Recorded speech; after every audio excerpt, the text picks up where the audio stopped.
Mireille Molongui. Je mène plusieurs vies parce que j'ai une vie de jeune chercheuse. Je fais des recherches en littérature et à côté, j'ai une vie associative assez dense. Je suis invitée en tant que grand témoin pour le film Der Future Children de Franz Bomm. Voilà. Alors, je suis Jacqueline Fontaine. J'ai été sollicitée pour être grand témoin à ce festival. J'étais vice-présidente à la région Lorraine, élue sur la liste des Verts et vice-présidente santé, donc qui est un lien très direct avec l'environnement. Je pense que le réalisateur a su capter des émotions assez intenses dans la mesure où le film traite des problématiques actuelles, notamment met en avant des jeunes activistes.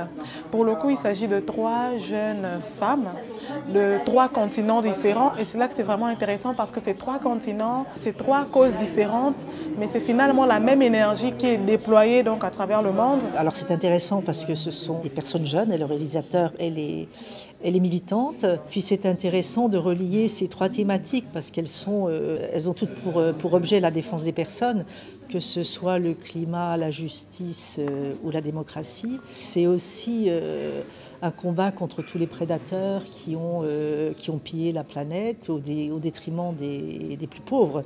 Et le cinéma, tout comme la littérature, a quelque chose de particulier.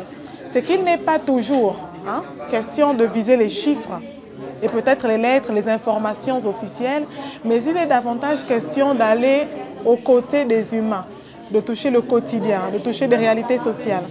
Et on peut voir effectivement que la problématique écologique impacte beaucoup les vies de famille, impacte beaucoup les vies sociales, le rapport que ces personnes ont au monde. Et on se rend compte qu'il y a la question de l'urgence, il y a la question de la responsabilité.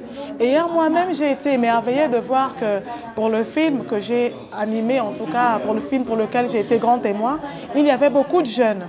Mais ces jeunes qui étaient présents dans la salle étaient pour la plupart, pour la majorité en tout cas, informés, sensibilisés aux problématiques écologiques.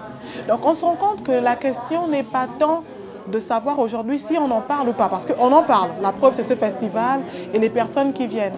Mais je pense qu'il faut, en tout cas à mon sens, chercher le moyen d'intégrer donc toutes ces petites habitudes qui viseraient à protéger l'environnement, comme on dit. Il faut les intégrer au quotidien. Ça prend. C'est la 4e édition et on voit que les choses prennent et que les gens s'y intéressent davantage.